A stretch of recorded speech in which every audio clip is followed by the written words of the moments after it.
Hey everybody.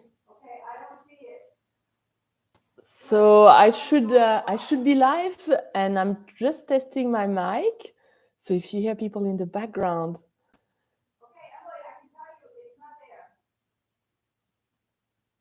yeah, it should be live now. If you see me live, you can. If you can, I hope you can hear me, and it's very crisp. I tried this mic, so hopefully it's working. I hope the sound is okay. Excellent. Thank you so much. So I see a few of you are already on. Thank you so much for joining this. I cannot do blooper here. I think there's going to be a lot of blooper. I'm still not awake. So thank you so much for joining me this morning. It's my first YouTube live. So I'm sure there's going to be, some little things happening. I see Calvin. Hi, Calvin. Hi, Marsha. Thank you so much. Hey, from Florida. I wish I was in Florida because you can see it started to get a little bit colder here in New Hampshire. So send some warm weather our way. Yes, we had the beautiful Indian summer in New England, but I think started today. It's gonna start getting cold. But thank you so much for joining me live. I see more people are coming in. I started a little bit early because I just wanted to test the mic and make sure that everything was working. Hi, Keith. Thank you so much for joining this morning. And the plan for this morning is hi, Christopher from the UK, Hampton. You know, I actually lived in the UK for a year when I was way younger. I spent a year in close to Birmingham. I loved it.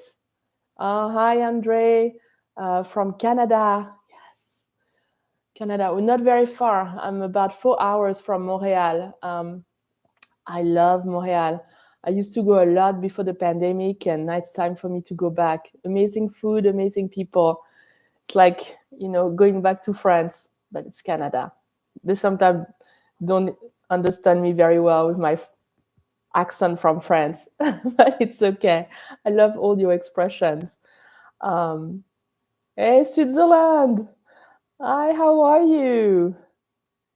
Oh, Alberta. Yes, I remember, Andre, that you're from Alberta. I need to go to Alberta. I don't know Alberta very well. It's actually maybe on my plan for this summer. Hey, hi, Chris.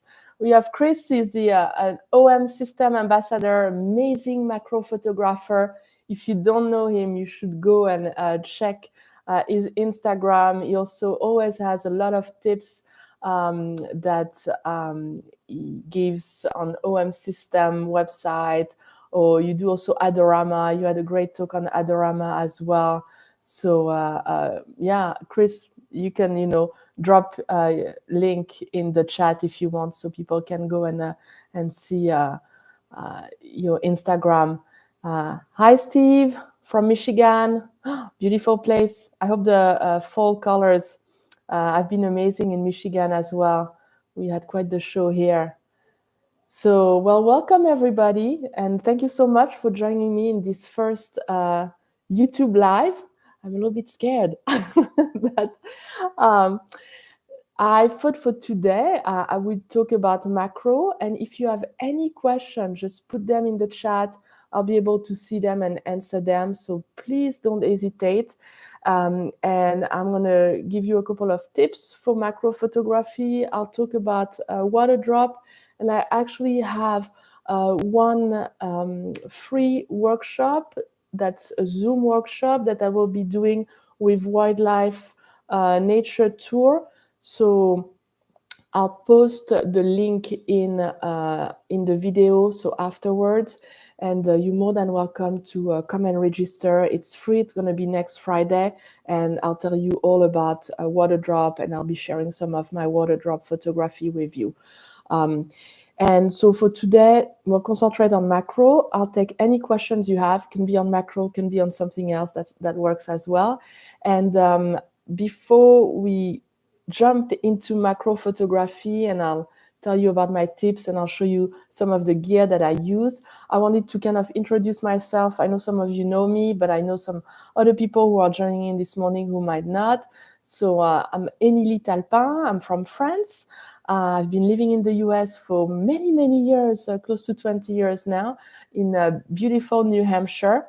And I am an OM system ambassador. It's been less than a year that I've been invited to join their team, and it was a great honor. And it's just makes sense to me because since I switched to Olympus and now OM system, my photography I felt really improved very fast. I used to be with another brand I was not happy with because it was too heavy and it didn't work out for me. And I felt like most of the time I would leave my camera on my shelf, and that's not where my camera should be. It should be in my hands. And so I was part of a camera club. I had a good friend of mine who told me you should really look into Olympus because she was thinking of switching because of the live comp, because of the focus stacking for macro. And so I went to the NECCC conference that Tom and Lisa Kuchara, who are also OM system ambassador, play a big part. They organize. They are some of the organizers of the conference, and I was able to borrow, a camera there. And as soon as I put it in my hand, I knew that's the camera for me. The ergonomic is really stunning on those cameras. So it just felt right. And after the conference, I just bought my first Olympus camera. That was the Mark II at the time. And I really enjoyed it. And pretty soon afterwards, they released the Mark III, which I bought. And now I'm using the OM1. And that's my main camera. I still have a Mark III, and I also have a EM1X.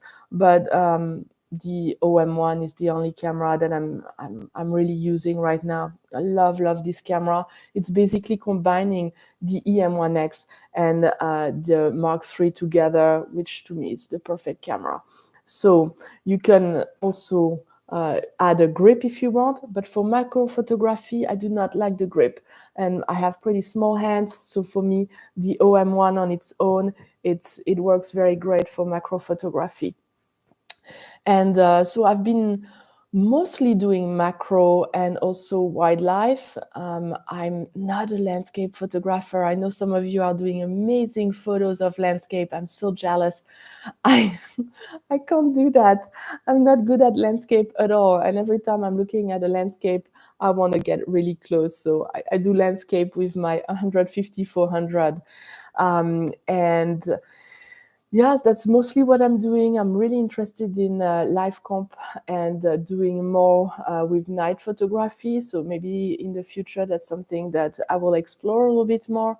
I love Peter Baumgarten's work. So maybe over the summer, when the Milky Way comes back in March or April on our side of the world, I'll try it out. But right now, I'm really into macro and bird photography. And that's basically my setting for macro photography. And a lot of us, like Chris, that's also his setting. So that's the OM1. That's the 60 millimeter macro. And I have the flash. Whoops. Breaking everything. I told you there would be some issues for the first live. So that's the Olympus FL700WR. It's kind of the mid-range flash. It's pretty compact and just very easy to carry. And I also have a diffuser. It's the AK diffuser. If you do macro photography, either natural light, but most of the time you will need to use a flash and a diffuser. I really recommend this diffuser. I'm not associated in any way with AK diffuser, but Zamir, who is out in Florida and is making those diffuser, it's great. I've been in touch with him and he helped me out with this diffuser. They're tailored to your camera system.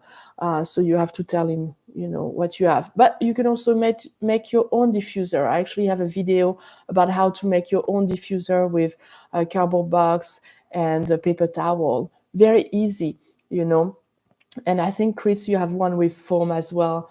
Foam works very well as long as you have a way to diffuse your life, to diffuse your light, so you don't have very harsh shadows, and you have a even light that's diffused. That's very important, and you also want to freeze your subject. So that's my go-to setting. That's something I have with me all the time. And this is on the bigger side, this diffuser. So sometimes I just have a pop-up diffuser that's very cheap that I bought for $10, I think, or $15. So if I'm out and I'm going to school, but I'm thinking maybe I'll see some insect, then I'll carry that with me, because I really, really like to carry light. I don't like to have heavy gear with me, and that's why I'm a OM system user. I'm a OM system photographer. It's so small. I mean, that lens is teeny tiny. So it's always with me when I go to class. It's with me. It's in my bag. And when I go and pick up my mail, it's also in my bag. So very, very easy setup. And I also customize all my button. I don't know if you guys, do you do that? Do you take the time to change all the buttons so it fits your photography style? Feel free to post it in the comments. It's something that really helps me. And if you don't do that, I can tell you, you are gonna miss some shots. So you need to take the time to understand your camera, to understand how your lens work, to understand how your camera work, and how to use it to the best of its abilities. And that's why for me, I know that for macro, I'm going to use focus stacking, which is in camera. And this button is actually set, the AEL. I'm going to set it up for focus stacking, and then the plus and minus for the balance. I'm going to actually set it up for bracketing. So bracketing will give me a lot of shots. It's not restricted to 15 shots like focus stacking. Focus stacking is basically your camera is doing the work. You can go up to 15 shots, and then your camera will put them together and give you a JPEG image. At the end, you still have all those raw images. I shoot raw because I want to have as much flexibility as possible in post-processing. And so that's why it's great, because it gives me an end product. But if I need to, I can also go back and select just maybe 10 images instead of 15. And also, I don't have to use 15. Very often, I do 10 or 12 focus stacked image. And then you also choose the focus differential. So very often, that's what I'm going to be using instead of doing the focus bracketing. Focus bracketing, I think one time I did like over 100 images, and it's great if you want to have a lot of details. I did that on a cicada that was dead because you want a subject that's not going to move when you're doing this. Yes, and Andre is right. I love that the OM1 is amazingly customizable, and every button can be set up to do anything you want. And that's true. It's just so amazing. If I gave you my camera right now, you'd probably be lost, because all those buttons have been, given another function. Even the level here, if the level is up, it means that I want all focus points. But if I put the level down, it means that I want just one teeny tiny focus point. I use that a lot for bird photography. So you can even customize this level. It is really great. So basically, when I look in the viewfinder, I don't have to, take my eyes off my subject and play with the button. I just know this is where I need to press to do focus stacking. This is where I need to press to do focus bracketing. This is the level I need to press to all of a sudden have just one focus point.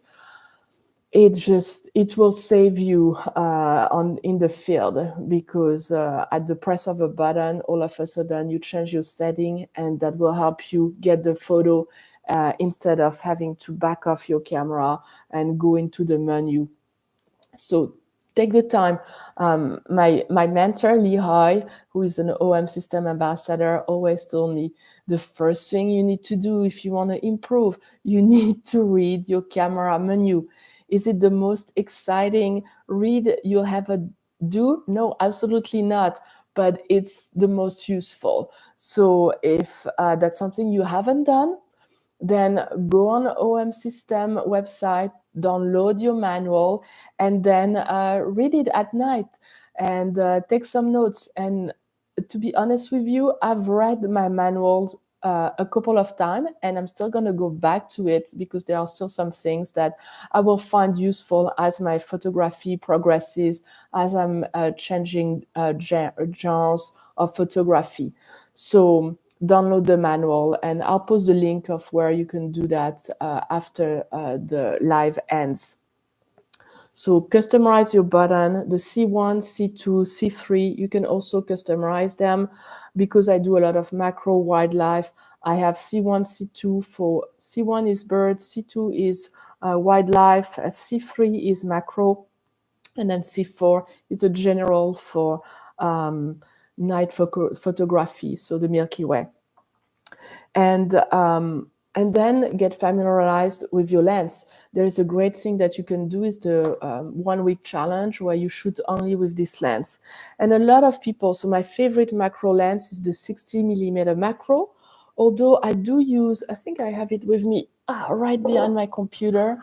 This one, the 30mm macro, it's a great lens, so mushroom, water drop, because you have a bigger magnification. So I highly recommend this one. And see, it's teeny tiny. I mean, it fits basically in my pocket. It's a little smaller than the 60mm macro. Great lens, really, really like it. But my go-to lens is the 60mm macro, because I have more distance. So I can focus a little further away, and I still get a 1-to-1 magnification. For macro full third, which means you actually get a little bit more than if you were a Canon shooter in a full frame. So you get more of the subject that you're shooting in your sensor. It will fill your sensor more than if you were on a larger sensor. And one trick for the 60mm macro, it's something that a lot of people have been asking. I've seen it online. I've received a couple of emails. If you want the 1-to-1 magnification, you see that little level here? Just do that and then release. And that means that you will be in true macro, which is 1-to-1 ratio. Now, if here the shutter button is not set in manual, and if you press and it autofocuses, you will lose that 1-to-1 ratio. So I always shoot in manual, and then the AF on button is set to be able to focus. And I'm only going to press it if I want to get out of that 1-to-1 ratio. Otherwise, everything is manual. So I will go and move back and forth slightly and see where I can acquire my focus. And once I feel like I have the right focus, I press the shutter and I take the photo. So that's kind of my technique on macro. A lot of photographers who are doing macro are using manual focusing. It really gives you I think the best result, but you need to practice and practice. So don't be discouraged. If you're like, oh my God, I've been trying the manual focusing and I'm not getting any results, that's okay. You will need to practice and practice and get a feel of where you're getting that insect into focus and when you have to press the button. And what I also use is those two front button. One is set to magnification, so I can magnify and see and focus on the eye of my subject, which is what you want to focus on, right? Because the most important for macro, we have a very, very shallow depth of field. That means that when you have, your focus, it's only going to be just the eye that's going to be in focus, or it's only going to be maybe the eye and a little bit of the wing of the insect, and the rest is going to be blur. That's normal. That's because we have a much shallow depth of field with our macro lenses. So that's why you need focus stacking, because you need to increase your depth of field, and sometimes you want more in focus than just the eye. So you can definitely, shoot at f2.8. It's the lowest you can get. So you're letting a lot of light enter, but your depth of field will be very shallow. So use focus stacking or focus bracketing. Otherwise, you can increase your aperture. I'll go up to even f18. I've done some shot like this. I know, Chris, you like to stay around f16, and you can push it and it's still fine. You're still gonna get most of the time a very nice blurry background because of the shallow depth of field. But then you have to be careful because you might be introducing, other problems. So try to keep it between. My go-to is I usually start around f7.1, f8, like around that. F11 is usually my go-to. And then if you have time, if your insect is very pleasant and lets you, doesn't move too much and you can practice with that insect, then that's great. Do different shot and then go back to your computer and put them on your computer and see what worked. Okay, this is what I'm getting with f2.8, this is what I'm getting with f9, etc. And then that's kind of how you learn and you understand, oh, was the size of my insect and this is what I'm getting with this lens. So practice is really, really key for macro photography. So again, feel free if you have any questions about settings, put them in the chat. I also will make sure, I know that not everybody was going to watch the live. So I'll make sure that I also will check any question that come afterwards, and I'll make sure that I will answer them. So if you have any questions on the setting, on the lenses, just put them below, and I'll be very happy to answer them. Now, in terms of props that I'm using, I do a lot of water drop, so refraction photography. And refraction is when the light passes through the water and it basically inverts the images, so the image that it's refracting. So for example, if you have a flower, it's going to refract into the water drop and the flower will be inverted. Because it's a flower, most of the time it's going to be around, so you're not going to see that. But if you have a mushroom and you want to take the photo of the water drop and the mushroom is refracted in the water drop, your whole scene will be upside down. So that's something to keep in mind when you're doing refraction.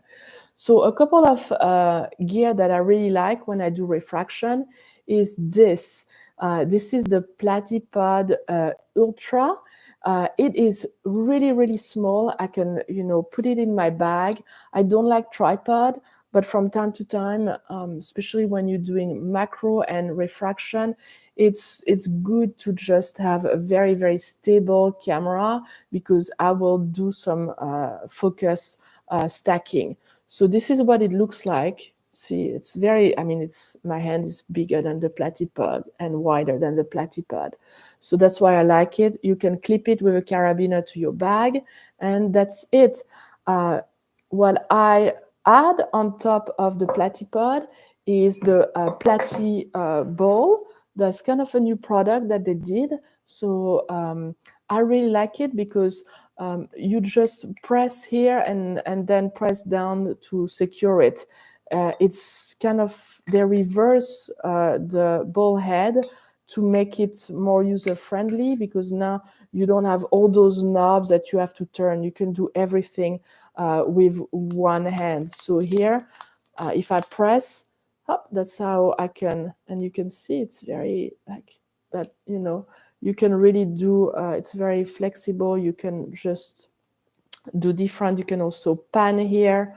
And then if I need to secure it, I'm happy with this angle. I can just press here, and then you feel it. It's not moving. It's not going anywhere.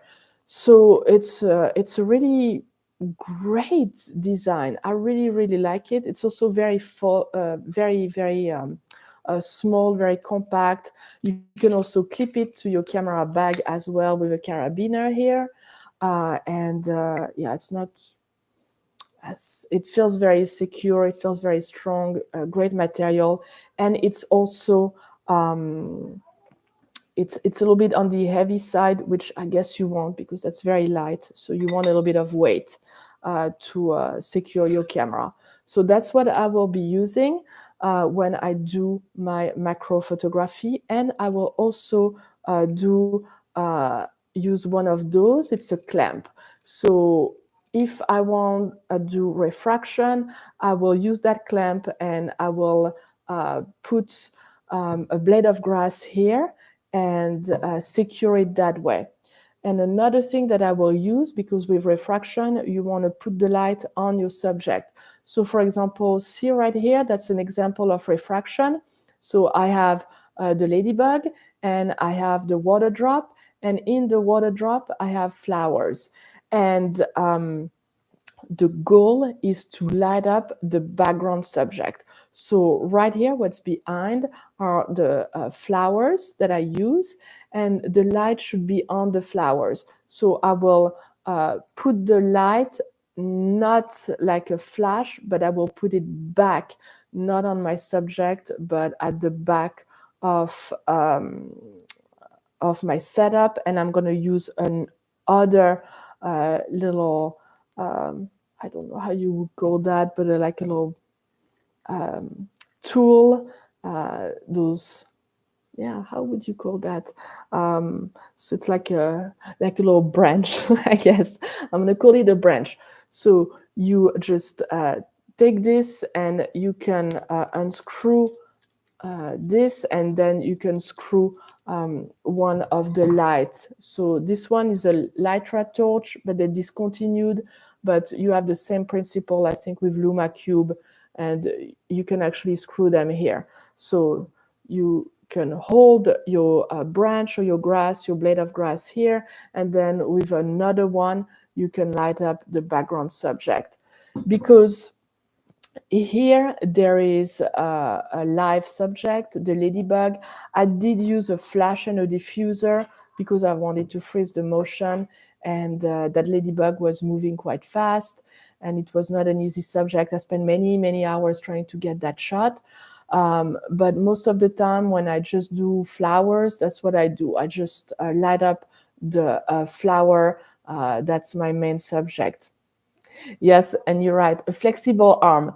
I know in the morning, my English, it's actually most of the days, my English is whoops. I don't know, it feels like a branch, but a flexible arm is probably a better way to call this thing. Thanks, Andre. And then if you are out in nature when you're doing this, the platypod also come with some screws, so you can use those as well to secure them on the ground. So great tool to have around when you're doing macro photography and refraction. When I'm out in nature and I'm going after insects, I don't use anything. I don't use the platypod. I just, use myself. I move around. I feel like when you have a tripod, it's kind of stopping my creativity because it's making me fix into one position, and then you have to move your tripod, hope that the insect is not going to go anywhere. It's just really annoying, and I'm going to miss the shot, and very often I'm going to just stay close and just not move because I don't want to move my tripod. So with no tripod, with just me as my tripod, I guess, I can move around. I can look at different angles. It's, it makes me be a better photographer that if um, I'm not flexible because of my tripod. So if you're only using tripod, just especially with the image stabilization we have on the OM1 and on all the OM and Olympus camera, just try it. Get rid of your tripod for a couple of days, especially when you're shooting macro, and see what you're gonna get. Don't be discouraged. It will take some time for you to master the back and forth and getting the focus. But I promise you will get more creative by doing that than if you were staying with a tripod. I'm seeing Keith is saying I'm a convert from Canon and use the OM1 plus the 60mm macro. When using focus stacking, I notice on the JPEG what appears, yes, that's true, around the edges, around the leg of insect. That's true, because the slight movement, if your insect move a little bit, or if you're moving yourself, you'll see sometimes some arrows. And that's why it's great to have the option to go back to all the raw and then put them in Photoshop or Helicon, and then do your own. So if you see the arrow, then maybe use those raw that you have, and maybe you want to eliminate one or two, and just instead of 12 shots, use 10 shots. See the one that you want to keep and use them on your own. But you're right, there are some, I've seen some on my mushroom, for example, where I slightly move and then you get that arrow on the focus stacking. So that's why it's great. Sometimes it works, and sometimes you're moving way too much and you will see the red flash saying that, oh, it didn't work, your focus stack didn't work, because your insect flew in between, or because you really moved too much. So you will see that happen. So don't be discouraged. Try it again and see, when you're looking at the back of your screen, just do a close-up and look if you see any halos around. And if you do, then try it again. But it happens. That's normal. It's not 100%. But I've used it a lot, and I've had some really, really good results most of the time. So thank you for pointing that out, Keith. And other thing, so if you feel like, I'm not getting the result I want, put it on a tripod. And then also use this. And sometimes I just put my camera on the ground, and I use the wireless remote control. It's great. Then you're not even introducing any motion by pressing the shutter button. So here I'm not even connected to my camera. I'm just pressing the button, and I'm introducing zero vibration. If you don't have a remote control, use your cell phone, use the app, the OIS Share app, and then you can control your camera with your phone. So that's another way to not have a wireless remote control, and it's a bypass. Just use the OIS app. It works very well. I had great success with the app as well. But sometimes I feel like I'm doing something else on my phone, so it's just easier. And the wireless remote control works very well. There is the other one that is not this one. This one is only working with the OM1. But otherwise, if you have the Mark III, you can also, you have a cable and plug it directly onto your camera. It works with the Mark III, M1X, etc.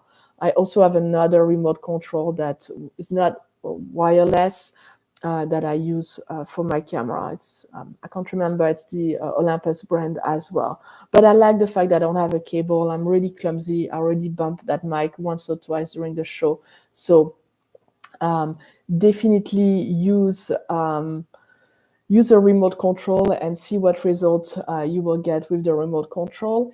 And two other things that are very useful to have is a blower for your camera. Make sure that there are no dust spots. Yes, you can correct them afterwards on Lightroom, but why having to do extra work when all you have to do is clean your lens, especially when you're working close to the ground.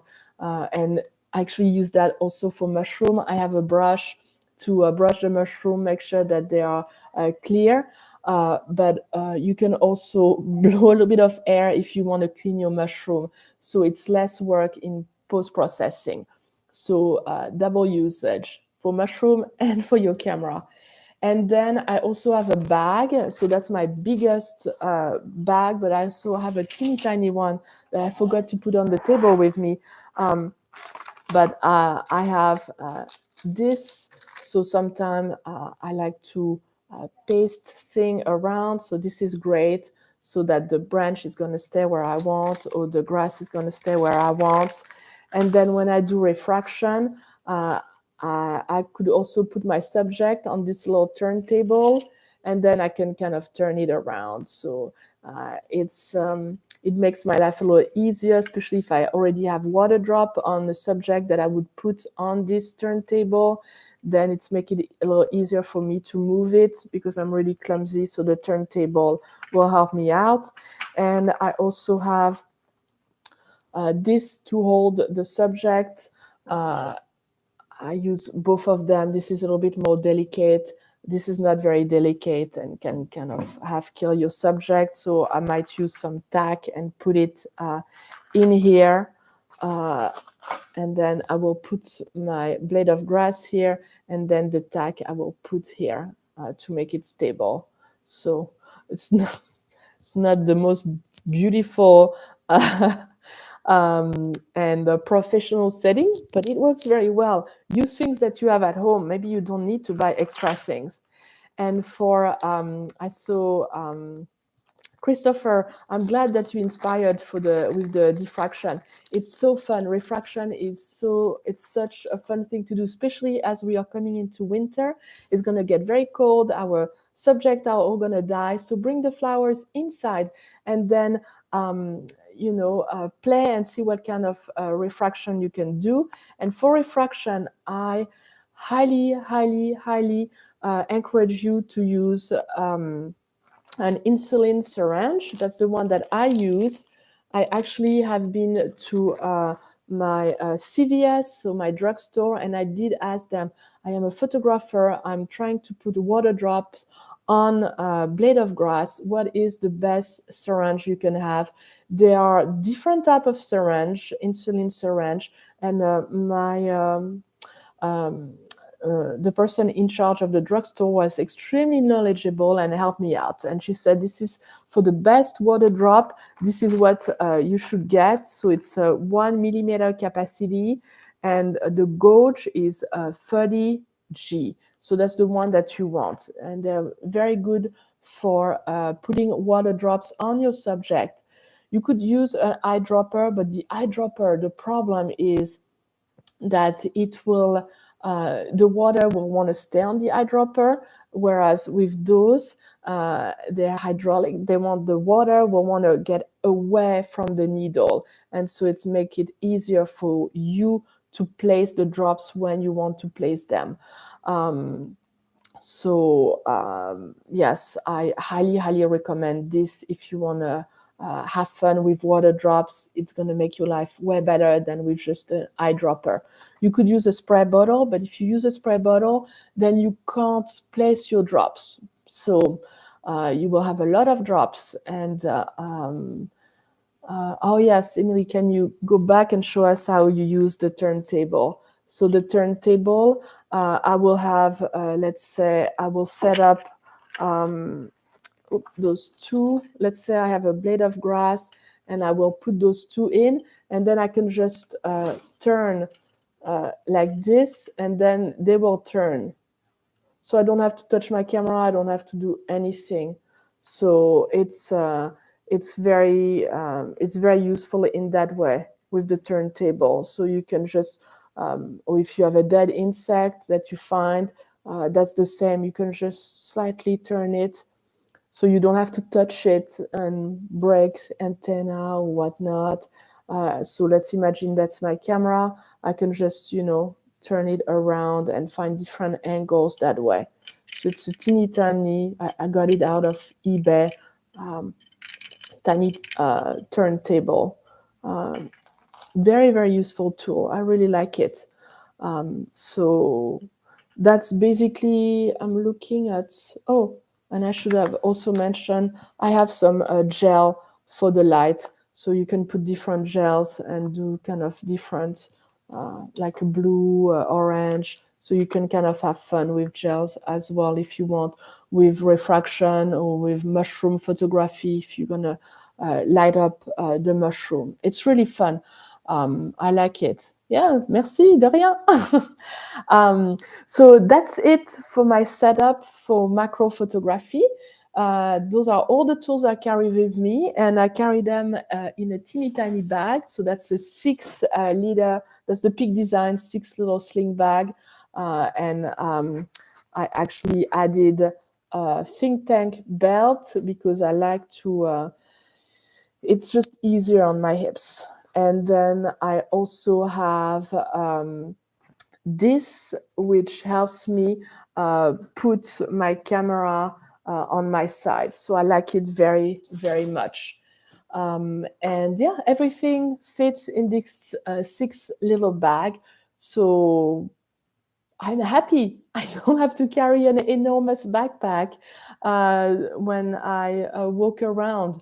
And that encourages me to go out and be more creative because I have all the tools just next to me. So that's it for today. I thought I would just review the gear, give you a couple of tips, and also show you a couple of extra gear that I use for macro photography. I want to thank you so much for tuning in today for this first live. That was very exciting to do. Maybe I'll do some others. So feel free to add in the comment any other type of questions you want me to answer, any other type of live that you would like me to do. And thank you again for all your support. It's been really, really fun interacting with all of you and building that community with all of you. So thank you so, so much. And if you're not a subscriber, just hit the subscribe button. That really helps me and helps my channel. So I can't wait to see what you will be photographing. Make sure you tag me if you're on Instagram. I would love to see what you are shooting. I know a lot of you. I'm already on your Instagram, and it's very inspiring to see what you are doing. So just, tag me if you're doing any refraction. I would love to see it. And also, as soon as the live is done, I will add it in the description. I will add a free workshop that I'm doing this Friday. So feel free to register and come in. I'll be answering all your questions, and I will show you some photos, which I couldn't do on the live today. So I will show you some samples of refraction and different type of refraction.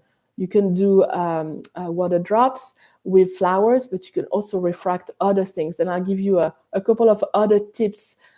If you don't have props, you can still do refraction. That's pretty fun.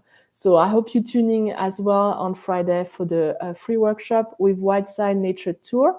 And thank you again so, so much for all your support and for tuning in this morning. Have a great Sunday and see you next week. Au revoir.